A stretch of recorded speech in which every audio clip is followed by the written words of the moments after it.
Auschwitz, the Nazi death camp where more than 1 million people, mainly Jews, were murdered. People with families and friends. Ordinary people robbed of their future. Each had their own unique story of how they came to be at Auschwitz. Only a minority survived. And today, decades later, very few can explain what happened there as witness to its human terror.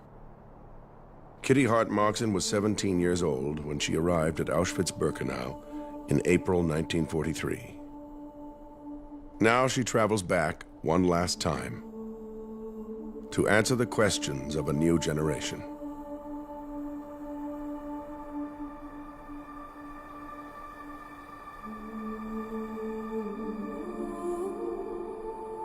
My name is Kitty Hart-Marxen, and I'm a Holocaust survivor. Designed as a factory of death, no one was intended to survive, let alone describe its inhumanity to a world not yet ready to listen. No one wanted to know, no one wanted to hear what I had to say. But I made a commitment that the people don't want to hear, but I'm going to make sure that they will.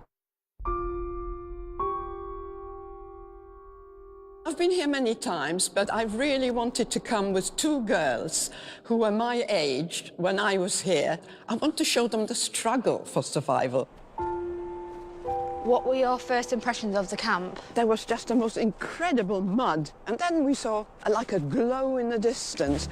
And soon when we got there, we saw ghost-like figures with shaved heads, staggering in tattered clothes, with great big eyes, screaming in all languages and being beaten. And we thought, my God, is this what's going to happen to us? I've known Kitty since I was born. I've known about her story since I was little and sort of grown up with the influence of it. What did you first see when you got off the train? Alsatian dogs. They were barking, trying to get at us. And I wanted to try and understand a bit better how she coped in these conditions and how she managed to survive for so long. And we're walking into the women's camp now. I met Kitty for the first time after the school talk she gave us, and I went up and asked some questions to her. And I'm just kind of nervous and excited because I want to see it from a different perspective that I may have seen it in class. And you see these stumps? These are the chimneys of the wooden barracks. What happens to you when you're in those formative years, age 13 to 16? It shapes you and your character for the whole of your life. Auschwitz is where my grandma feels she belongs, and it always calls her back. Kitty Hart was one of the first survivors to tell her story. She gives us access to that experience with the power of her words. You have to treat what Kitty says almost like music. I hear what she says, and I also try to listen to what she has left unsaid. You see this crossroad? The crossroad was the crossroad to life or death. The very fact that Kitty was an eyewitness and can say, this is what I saw, actually ensures that it cannot be denied, that the intentionality of the perpetrators is clear, and that it's indisputable that what she saw is what happened. And as you walked, you got stuck in this mud, and all these people were falling around in the mud. You cannot stand there and simply say, this is okay. This should never have happened. It should never have existed. And as a human being thinking about the experience of others, you just realize this is no place for anybody to have ever been.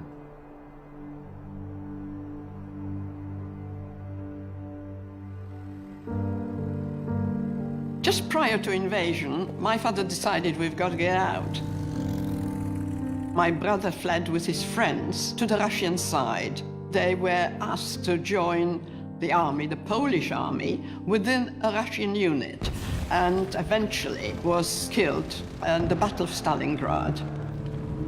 So my father, my mother, and my grandmother, we got on the last train. The train just took us to Lublin, and that's where everyone was thrown out, and that's where we landed up. And we were taken to a part of the town which became the Lublin ghetto. It wasn't possible to survive in Poland as a Jewish person without relying on somebody else. So Kitty's mother, in a time of crisis, what does she do? She starts teaching English to people. In doing that, she creates a relationship with the priest. The priest told my mother, if you come to a point where there's no way out, just come and I'll see what I can do. The priest then is able to help and puts his life on the line to provide them documents to get them out. We had to part from my father. The priest said no way could we survive, all three of us together. My father was to go and work in this sawmill somewhere, we didn't know where, and my mother and I, we were to go into the center of Lublin. Why? Because they were rounding up the Polish population as well. And when they sorted them out, they took them to work in factories in Germany. And the priest said, that's what we've got to do. We're going to get out of the country and mix with this transport and get into Germany. And they actually checked documents, but our documents were in order, you see. And before my mother and I collected our thoughts, we were in a train and landed up far, far inside Germany. It was very difficult for Jews to be able to hide within the Polish population because just small cultural and linguistic things such as accents could creep in and change the perception of you as being truly a Polish citizen. Well, what happened was, because they suspected us, one of them reported us to the authorities. And that was our downfall. Kitty was arrested for illegal entry into Germany as Leokadia Dobrzynska and sent for interrogation. The Nazis wanted to know the source of their false documents. The irony of the Nazis was they could create death camps and murder Jews with impunity, but if somebody broke a law, they had to go through the penal system, which was complete nonsense because they could have simply deported them to Auschwitz as Jews. But because the legal system didn't allow it, they eventually were deported to Auschwitz with a death penalty for immigration charges. So we were told we were going to be executed by firing squad. It was a brick wall, and we had to face the wall with our arms up like that, standing facing the wall. And then there was a huge explosion. And I thought, God, I haven't been hit. There was a great laughter. They said, oh no, we're not going to kill you. What's going to happen? We're going to commute your death sentence to life imprisonment in Auschwitz, and we're going to hand you over to the camp. They'll find out where these documents came from. So we were in a train that was specially converted to transport prisoners. And we traveled 48 hours standing before we arrived in Auschwitz. Well, we had absolutely no idea where we were. It was dark. What did you first see when you got off the train? Well, the thing opened up and you heard an awful lot of noise. Were you scared?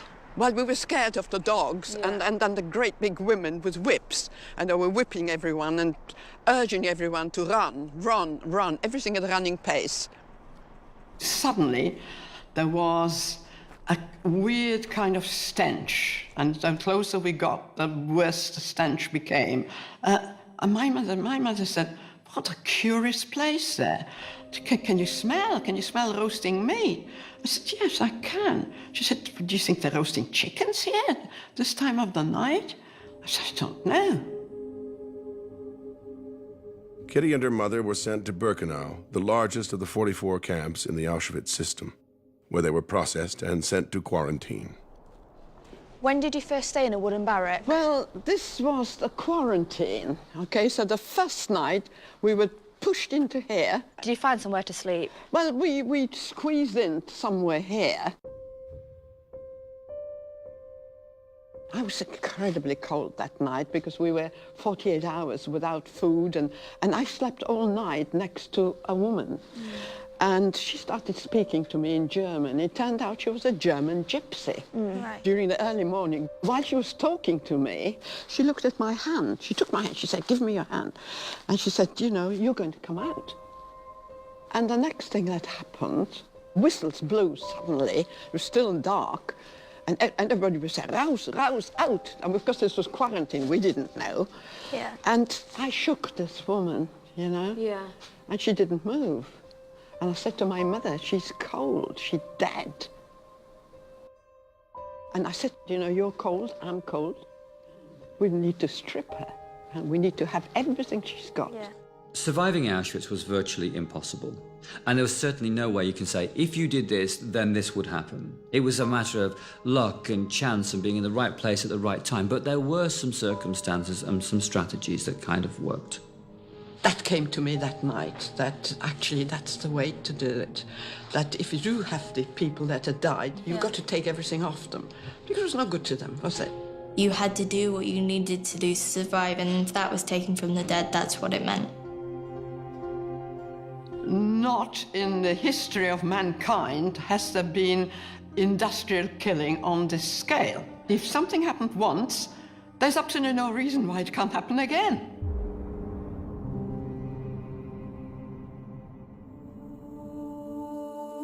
In 1943, Kitty was assigned to work on a new rail line into Birkenau called the Ramp. In 1944, she watched as transports of Jews from Hungary started to arrive. What was the importance of the ramp? People arrived in cattle trucks, and sometimes 7 or 10 trains would arrive in say, 24 hours. And people were sealed in, almost airtight, just a little bit of air coming through the slats. Sometimes the trains were sealed here for hours before they were allowed to unload. Did people die in the trains? Yeah, a lot of people died before they arrived here. Some people travelled 7 days before they arrived here. Did anyone have any idea what was happening when they got off the train? People had not the foggiest idea what was going to happen. Of course, there were people coming from the ghettos, so they didn't expect anything, you know, good, obviously. Everything was very nice and quiet because they didn't want people to panic. So loudspeakers were here telling people, well, there's a lot of typhus here, and so you're all going to be disinfected, and we've got to split. We went from women and women with children. Leave your luggage, you're going to get your luggage later. And then someone came, right, left, men this way, women with children on one side. Younger people are younger, you can go that way. Oh, you're older, you take your child with you, it'll be fine. You take your child, we're not going to split you up. It was shocking to see that you stood in the exact same place as those people did once. At the ramp, women with children and the elderly were sent directly to their death. And if you were young and able-bodied, and if at that period of time they needed workers, then you were chosen for slave labor, which essentially meant that you were chosen to die slowly, not to die immediately in the gas chambers. Let me tell you, at this point, families were split, never ever saw one another again. So some of the men were taken this way, okay. Some of the girls that were selected to go into the camp were taken through there. You were just told to go that way. And you know the road there, where does that go? The gas chambers. That's it.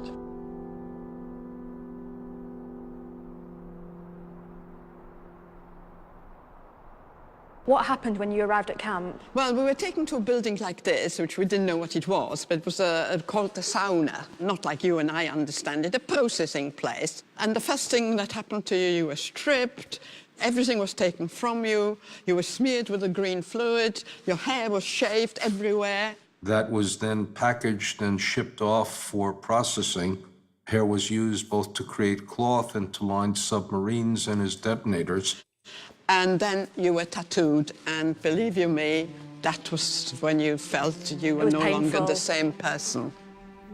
When that tattoo was placed on your arm, you weren't what your parents had given you as your name, you became that number, and that was your identification completely taken away. Not only is it a disgusting thing to do to human beings, but that's my grandma, and they wanted to turn her into an animal. Without your hair and without your clothing, you lose something very distinctive about you. And there are people who remember at that point that they looked ridiculous. It was hard to imagine how she survived. Every corner she turned, there was something trying to stop her from living. First of all, survival depended on the place of work. If you were working outside, and you know, the commandos, which are work parties, you hadn't had a prayer to survive for long. The other thing you couldn't survive was without a pair of shoes. Well, the problem was that you were issued wooden clogs. Your clogs would get stuck in the mud, your feet would rub, they would get infected, and you were dead. If you didn't have your bowl, you were dead, because nobody would give you their bowl. So survival depended on if you could not think about anything, just have a tunnel vision and think like an animal. Just picture yourself, what does an animal do? What does an animal need? Well, it doesn't need very much just to live, but the first thing it needs to get away from the predators, get away from all these people that are trying to kill you. There were capos who were prison foremen, and they became more cruel than the German masters themselves. Well, how do you get away from these people? Any of the ruling princes could come up to you and kill you. And consequently, you couldn't figure out a strategy for survival. At Auschwitz, there was no why. It was done by whim. Did you know that the wooden sheds were actually meant for 52 horses? And so they put these bunk things up there. And there were 1,000 people in there. And 1,000 people inside, that's right. What happened the first thing in the morning when you woke up? You were woken up with the sound of whistles, roughly around about 4 in the morning. So roll calls took place twice a day, and roll calls was one of the greatest terrors of the camp. Whistles blew, and everybody now screams, out, out, out, schnell, raus, raus. Total chaos. 1,000 people had to rush out of this door. And you see the ground, you're looking at grass, well, you must look at mud. The whole thing was just one sea of mud. I've always said, if you found a blade of grass, what would you do with it? You'd eat it. So people were just staggering around the mud, but of course you had to stand to attention. Selection didn't just take place on arrival at Auschwitz, it was a daily occurrence. In fact, any time that prisoners were together, if anybody at any point in time tipped over into that place where they were no longer useful to the Nazis, they could simply be selected and sent into the gas chamber. People just collapsed and died. Yeah. Died of tiredness, of exhaustion, of shock. Did you ever have to collect the corpses after roll call? Yes, You had yes. to do it. Oh, yes. When I was in the Leichenkommando, this is what we did.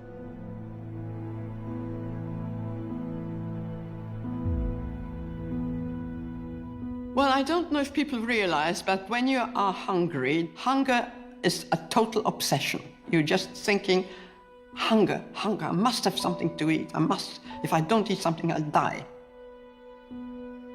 It depended where you were in line as to how much nutrition you got. If you were at the beginning of the line, you got pure water. If you were at the end of the line, you had a problem because they might run out of food. And if you knew the person who was ladling out the food, then in one sense, they dug deep and they got the stuff in the soup that landed at the bottom, whether it's a potato or a carrot or something.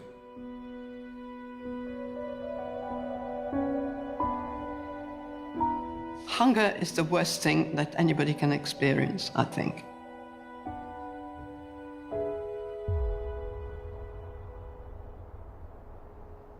Did you stay in a bunk like this then? If you were lucky, there was one straw mattress and Right. one blanket for 8 people. How did 8 people sleep here? Like sardines next That's to each it, other? you've got it. Yeah. Head to feet, so you had somebody's feet in your face. Yeah. Did people die in the night then? Did you have any Yes, experience people with died that? in the night, that's right. If somebody died next to you, all of a sudden you found your own body heat going out. You needed the warmth of the other body in order to stay, I wouldn't say warm, but to stay less cold during the frigid nights. Suppose you needed to go to the toilet at night. There's no toilets in here. Well, A, there are no toilets, B, you were not allowed out. The barracks had buckets. Now, a veteran prisoner would try to judge when to go to the bathroom at night by such a way as listening very carefully to what happened to the prisoner before you, to make sure that you weren't the last to fill the bucket, because if you were last to fill the bucket, you had to take it out and empty it. You look at that. You see what this is? It's mud. That's just mud. Yeah. That's right. And very often there was a mess here as well. Yeah. Because you couldn't get to the bucket. Right. You had the permission to, even during the night, to use the bucket. So those were your living quarters. It was just so horrific to think that anybody could stuff all these people in this tiny space. I have a place to go to the toilet, and I have a place to sleep, and I have a place to have food, and I know that I will get it. The Nazis made sure in every way possible you didn't get what you needed. Something to eat, somewhere to sleep, and I'm afraid, if you don't mind the language, somewhere to shit. Now, what I'm going to show you is the latrines, okay? Now, you see that entrance? Mm-hmm. Thousands had to get through this entrance. And, of course, there was a functionary prisoner in charge and wouldn't let you in. But did you know, I worked there at one stage, so let's just show you what it was like. How did you get the job to work here? Well, I had to buy myself to work. I thought it'd be a good place. At least I'd have access to the lavatory. Yeah. I mean, it was horrible. There's nothing further from what a 16-year-old girl would want to be doing with her life than having her arms in shit. And yet, for her, that was a privilege. Because when she was in the Scheisskommando, it meant that she wasn't digging a ditch. She didn't have somebody flogging her to death because she couldn't dig fast enough. She wasn't actually freezing to death because she was inside. And what's more, the Nazis were nowhere near that place. So being in the Scheisskommando was a 16-year-old's dream in Auschwitz. So that was an open sewer. Thousands of women going in there. You had like 2 or 3 people to a hole because you didn't have it to yourself. And then, when people were finishing, you had to dig all that stuff out. So everything had to come out. Think of the idea that you have 35,000 people using these latrines. So it was designed again to dehumanize the people, to degrade them, to make them live in their own filth. Why do you dehumanize these people if you're going to kill them anyhow? Because if people look like a lump of feces, then it's easy to flush it down the toilet. And what would happen if you couldn't get in? How would you go to the toilet? You had your bowl, Yeah. and your bowl was virtually your food or your toilet. Yeah. The problem was washing it out, right? Yeah. How did you No wash it water. out? No water. In the winter, you Yeah. had snow, you could wipe it out. In the summer, it wasn't so. And you couldn't do anything on the ground because if somebody'd pick it, see you, You can get in trouble. well, never mind in trouble, you'd get killed. Yeah. Yeah. Full stop. We haven't got the words to describe the intense cold. Well, I always think of penguins, actually. How did penguins survive on the Antarctic? Well, if you look at them, they huddle together and try to have body heat from each other. Well, that's exactly what it was. So that was trying to overcome the cold. It must have been horrific to have to stand still in the cold with no shoes, hours and hours on end, when she was hungry, starving, tired, and there was nothing she could do about that.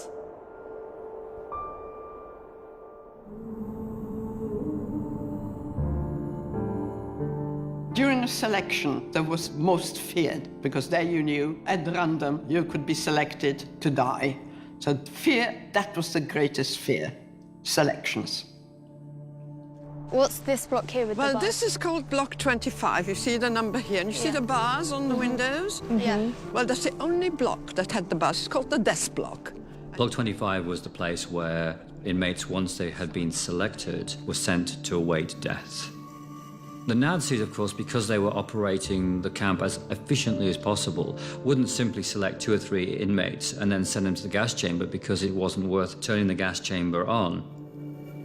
So what would happen is they would collect several hundred of these prisoners who were at the end of their usefulness and then dispatch them to the gas chamber when it was convenient. I'm going to explain to you what's inside here. Now, everybody kept away from here because when selections were taking place in all these blocks, people would have to undress and turn around in front of the SS doctor. And if he didn't like your skin, or if you were too thin, or if you couldn't walk, they would take a mark and mark up your number. Did anyone survive that went in there? No, nobody survived. Once you were in, you were dead. You could never get anyone out. Once they were here, that was the end. You were very taken aback by it. Kitty told me that they had no clothes and you could see that their hands were through the window begging for food or water or anything. The reason Block 25 has such a prominent place in her memory is, of course, because all of the inmates in the women's camp could see it. It was right alongside their own barracks. They could hear the desperation of the women that were in there, knowing that there was literally no way out. Of course, everybody kept away from me, and when they opened up the doors, It smelled. the stench went right through the camp.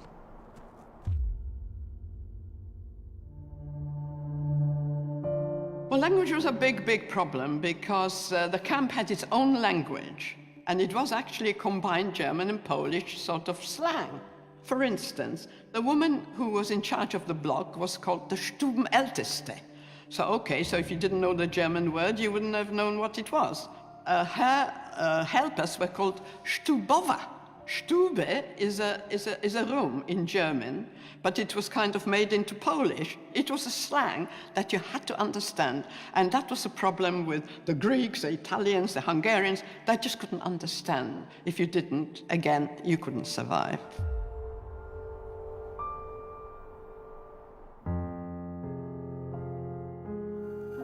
I lost my friends all the time. And that was the worst of it, that you had your friends, you established a contact, you already had someone that was, had access, and you could get this, and you could get that, and you could get a bit of food. And then, all of a sudden, they were gone. Just having somebody that you knew that could help you in a given moment in time could be the difference between life and death. Everybody needed the friendship or the sense of I need you to be able to mediate a situation that wasn't designed to allow you to live. What were the white things on these fences? Now, if you look at these white things, that's high-tension electric fencing. You are very, very cautious not to go too close, because if you did, you committed suicide. People commit suicide often. That was the easiest way out. You just touched the fence and you were dead. And if you touched this person, you were dead as well, because electricity would pass through your body to the next person.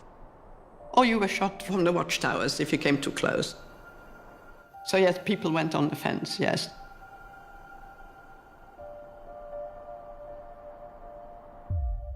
There was one universal word which was called organizing, and that meant to getting hold of. Didn't matter what it was, whether you bought it, whether it was stolen, whether you found it, it was all one word, and it was called organizing. I organized some bread, I organized a pair of shoes, I organized something to wear. So what did women do? They always tried to get 2 or 3 together. 4 was the best. One working in one place, one working perhaps had access to the toilet, like I did at one time. One had access to water. One perhaps had access to some clothes, to the sauna. And that's how you exchanged. And that was the mutual support that was absolutely vital to survival. If you didn't have that, you couldn't survive. We're going to Block 12, because all that was part of sick bay. Did you come here a lot then? I tried to hide there just to conserve my energy. My mother sometimes would hide me somewhere. Kitty's mother was a very highly educated and cultured woman. Once she got into the Holocaust, her knowledge of German was going to be really important to her. She had both the physical attributes and the mental attributes to be able to work her way through very difficult circumstances. And my mother worked right throughout the time. She was working there. She was supposed to be a nurse, but because she couldn't nurse anyone. My mother psychologically tried to keep people alive by simply begging them to live another day. Working in the hospital meant that her mother was able to help Kitty. Between the two of them, they could work together to enable just increasing the chances of survival a little. My mother was working in an infirmary, an infectious block. So when I had typhus, I was on my mother's block. And I was lucky enough to be told I'll be able to stay and work within within the infirmary. So I was a glorified cleaner, but really my function was to bring the bodies out that died. People died during the night. Some of the bodies were up there. So two of us had to climb up there and get the corpses down, drag them all the way and stack them up outside. And I actually hid some of my friends here. I managed to bring them in here because I had access, but I told them it was the most dangerous place to be because nearly every day the SS doctors would come in and carry out selections. They would sit people up. Sometimes they had to jump. If they couldn't jump over this heating channel, they'd be killed. Of course, the sick couldn't get down, so the SS doctors would just, with a chalk, mark up a bunk. Well, of course, we know what happened. Dr. Mengele came and said, today we're emptying this block, which meant today they're all going to die. Did they know what was happening? Well, they already knew what was happening, so we had to stand like this, in a circle, holding. And that's when I lost most of my friends. And that broke me. I never got over that. My mother realized what was going on, and from somewhere she appeared and she just grabbed me and pulled me away. And at that point, we thought, well, what's going to happen next? It's all empty. They were gone, and I was on my own. There was a place called Canada, named after the country Canada, which was the place in which they confiscated all of the valuables. They sorted it, they inventoried it, they then shipped it back to Germany for use. They came and said, we're going to ask you to join the Canada. My mother said, there'll be food there. You must do it. There will be food. You'll find it among the clothes. Yeah. And so I said, yes, okay. And that's how I got to the Canada.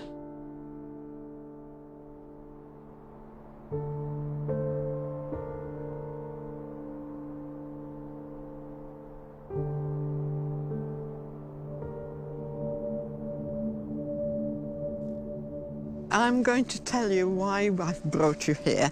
Thousands upon thousands of people were brought in with all their belongings. Yeah. Kitty really wanted to tell the story of Canada. For her, it's about evidence.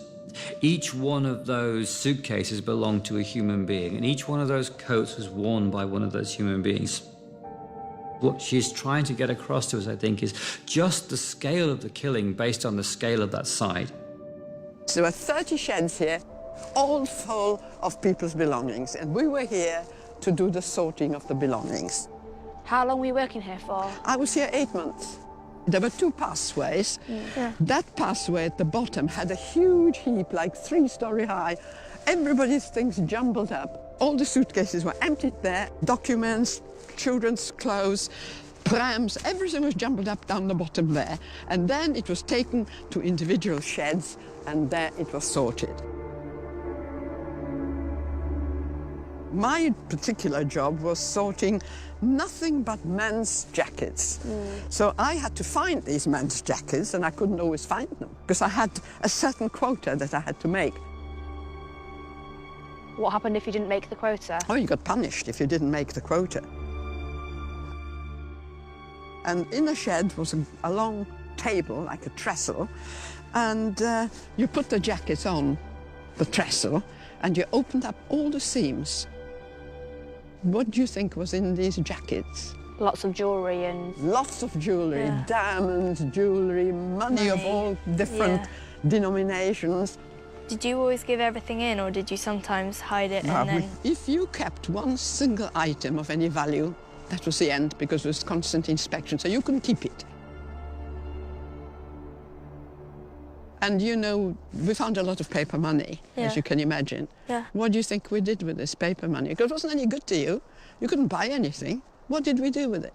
use it as insulation? No, we use it Toilet as paper. toilet Toilet paper. paper. Yeah, wow. All current, dollars, kronas, whatever currency there was used as toilet paper. One of the SS who took us to the Canada made a speech, and he said, because you're here, you're never going to be back in the main camp, because what you see, we cannot allow it. There's only one way out of here, and that's through the chimney.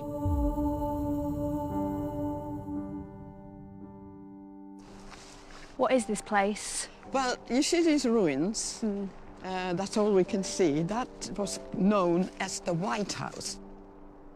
This was a place where the Sonderkommando, the people who were working inside the gas chambers, they were working here. We were not supposed to be here.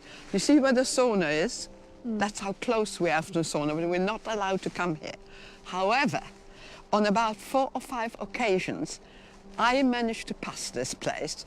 And the circumstances were that we took some clothes in hand carts, and we were told to take those hand carts back to the main camp. Now, the SS woman that accompanied us, she didn't like going in between the fences because she was afraid that she was going to get electrocuted. So she decided to take us this way. So what happens, we walked along here and we passed this place here, which was a White House. People were lined up. Mostly men were lined up here, all a line of men.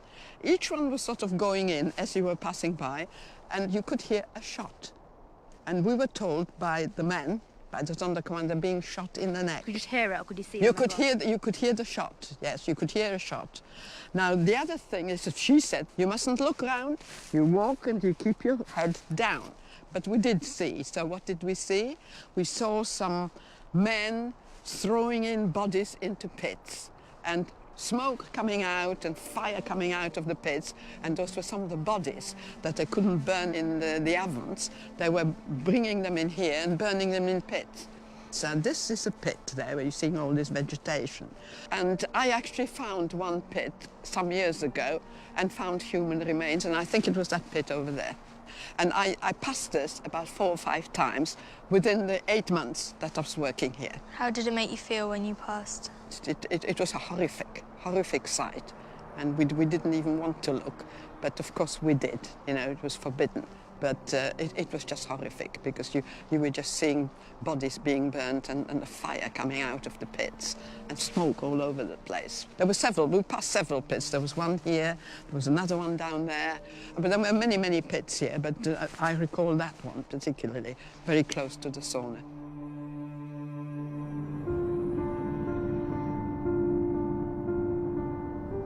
This is where people died.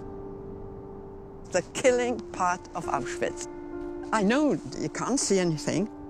Everything was burnt in that area to erase all traces of murder. In 1944, 5 gas chambers were working at full capacity. Kitty Hart Moxon was placed in the Canada section at Auschwitz-Birkenau, right alongside crematorium number 4, where Jews were being gassed every day. Right at the back of the fence was the gas chamber and crematorium number 4. Right. And we had a direct view into that gas chamber. See this wood there? Yeah. That's where groups of people were sitting. Small children running around. They had no idea what was going to happen. They were herded into the crematoria. There was an undressing room, and people were told, remember where you hung your clothes because you're going to get it back. We had no contact because we were behind the wire, and also it was very dangerous. You were not allowed to communicate. Yeah. It wouldn't have helped. No. If you would have told these people when you know you're going to die, is that the help? No. It isn't. We felt it's better they don't know. And as they were herded into the gas chamber was sealed. One of the SS personnel would put on a gas mask, and he would climb up on a ladder with a tin in his hand, and he would throw in some powder. That was a gas. And then, all of a sudden, you just had the scream. The crematorium gas chamber was a huge, thick walls. You could hear The people actually suffocating there and screaming. And eventually, after 20 minutes, it was quiet. The Sonderkommando who worked in the gas chamber reported that people climbed up on top of each other, and they sort of were in a sculptural pyramid. The gas was evacuated, and then they were taken to the ovens, and there was a dissecting table. They opened them up to make sure that people did not die with something valuable inside themselves. What Birkenau essentially did was to reduce the human being to a consumable byproduct of the killing process. And the very next thing you saw was the men with wheelbarrows taking ash and dumping it in the pond at the back. Do you think I could actually believe it? No. Did you and your friends talk about it, what you saw? We tried not to talk about it. We knew it was happening, but, you know, we decided we mustn't talk about it. Don't look, don't look. We know it's going on, but don't look at it.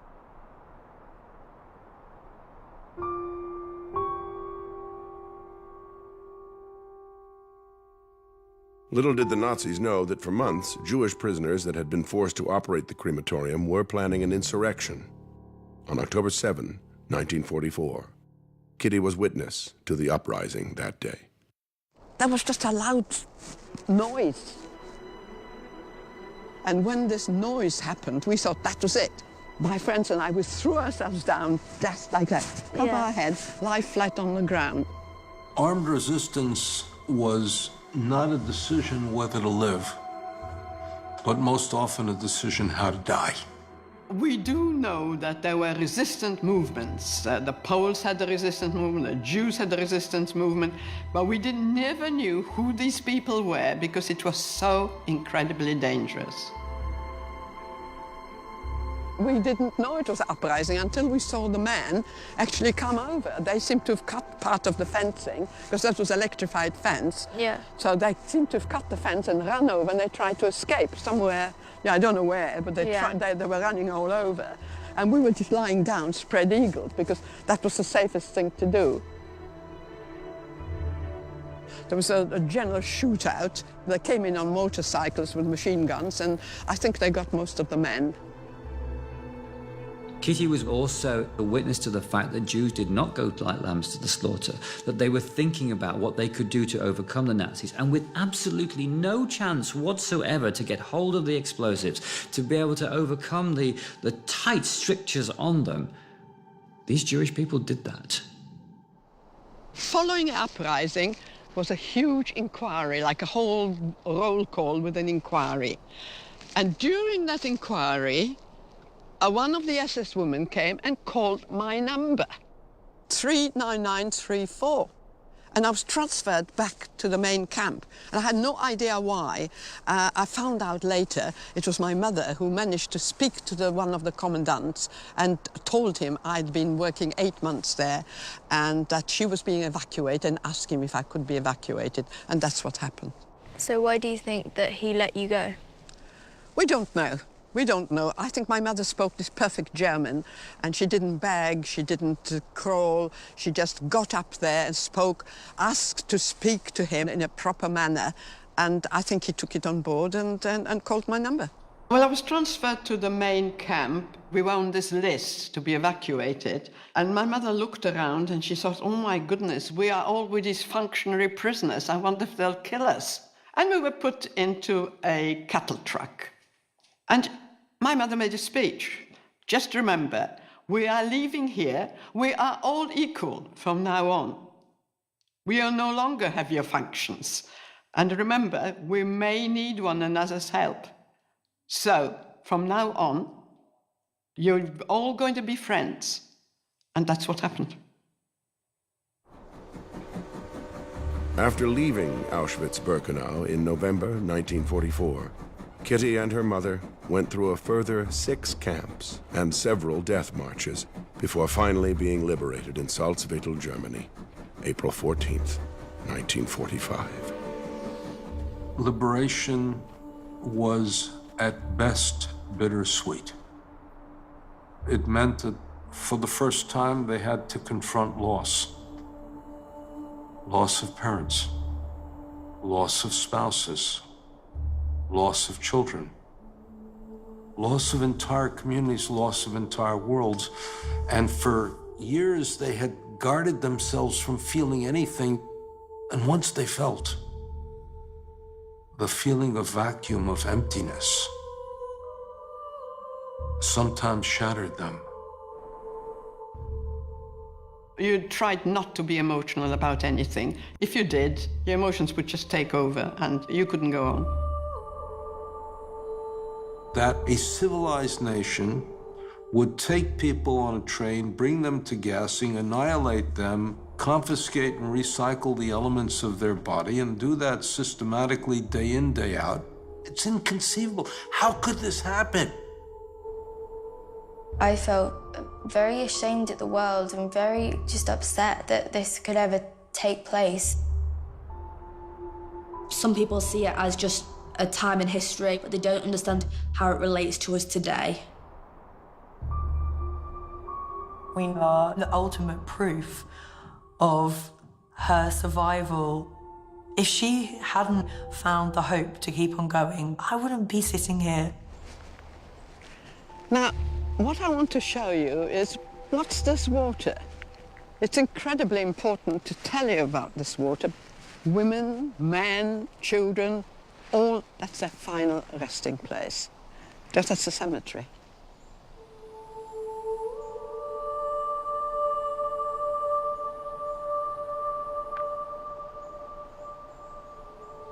Kitty Help-Moxon is saying, I was here, this is what they did to me, this is how it was set up, but I prevailed. There are people that simply don't believe that this place existed. We know it happened to the Jews, but the Jews went the first and they went the last, so who's going to be next?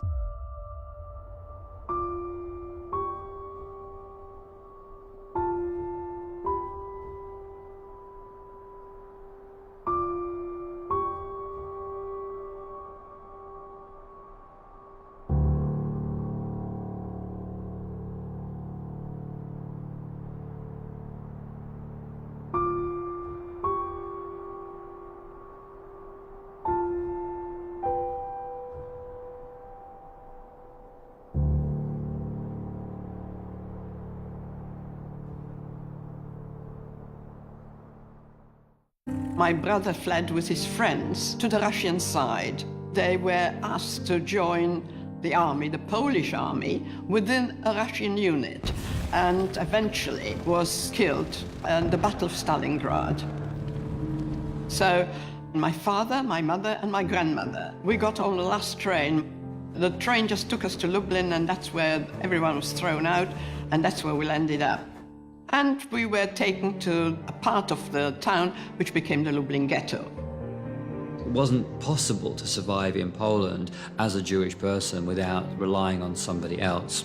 So Kitty's mother, in a time of crisis, what does she do? She starts teaching English to people. In doing that, she creates a relationship with the priest. The priest told my mother, if you come to a point where there's no way out, just come and I'll see what I can do. The priest then is able to help and puts his life on the line to provide them documents to get them out. We had to part from my father. The priest said no way could we survive, all three of us together. My father was to go and work in this sawmill somewhere, we didn't know where, and my mother and I, we were to go into the center of Lublin. Why? Because they were rounding up the Polish population as well. And when they sorted them out, they took them to work in factories in Germany. And the priest said, that's what we've got to do. We've got to get out of the country and mix with this transport and get into Germany. And they actually checked documents, but our documents were in order, you see. And before my mother and I collected our thoughts, we were in a train and landed up far, far inside Germany. It was very difficult for Jews to be able to hide within the Polish population because just small cultural and linguistic things such as accents were could creep in and change the perception of you as being truly a Polish citizen. Well, what happened was, because they suspected us, one of them reported us to the authorities. And that was our downfall. Kitty was arrested for illegal entry into Germany as Leokadia Dobrzynska and sent for interrogation. The Nazis wanted to know the source of their false documents. The irony of the Nazis was they could create death camps and murder Jews with impunity, but if somebody broke a law, they had to go through the penal system, which was complete nonsense because they could have simply deported them to Auschwitz as Jews. But because the legal system didn't allow it, they eventually were deported to Auschwitz with a death penalty for immigration charges. So we were told we were going to be executed by firing squad. It was a brick wall, and we had to face the wall with our arms up like that, standing facing.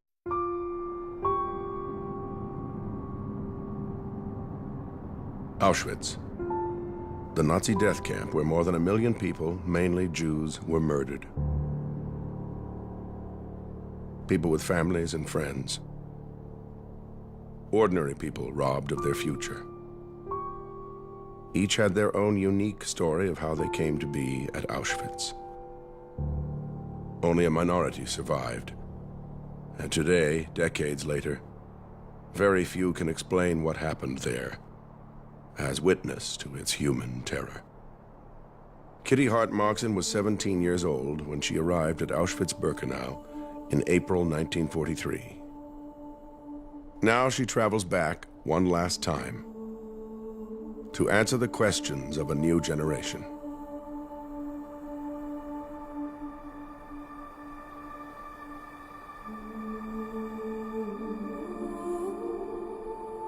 My name is Kitty Hart-Marxen, and I'm a Holocaust survivor. Designed as a factory of death, no one was intended to survive, let alone describe its inhumanity to a world not yet ready to listen.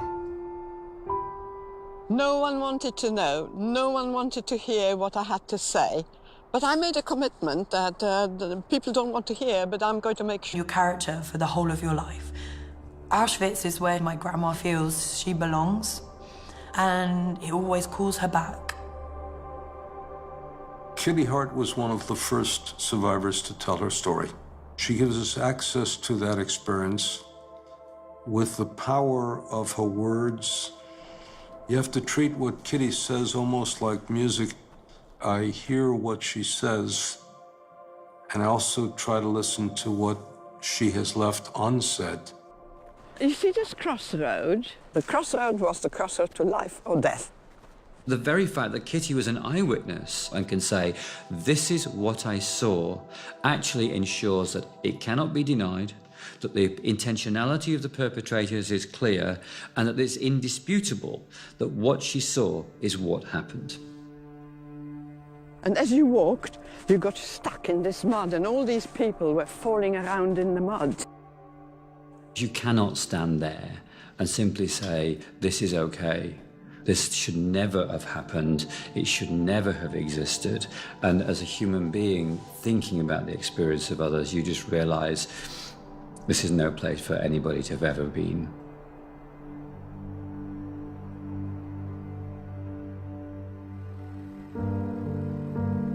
Just prior to invasion, my father decided we've got to get out. Sure that they will. I've been here many times, but I really wanted to come with two girls who were my age when I was here. I want to show them the struggle for survival. What were your first impressions of the camp? There was just the most incredible mud. And then we saw like a glow in the distance. And soon when we got there, we saw ghost-like figures with shaved heads, staggering in tattered clothes, with great big eyes, screaming in all languages and being beaten. And we thought, my God, is this what's going to happen to us? I've known Kitty since I was born. I've known about her story since I was little and sort of grown up with the influence of it. What did you first see when you got off the train? Alsatian dogs. They were barking, trying to get at us. and I wanted to try and understand a bit better how she coped in these conditions and how she managed to survive for so long. And we're walking into the women's camp now. I met Kitty for the first time after the school talk she gave us, and I went up and asked some questions to her.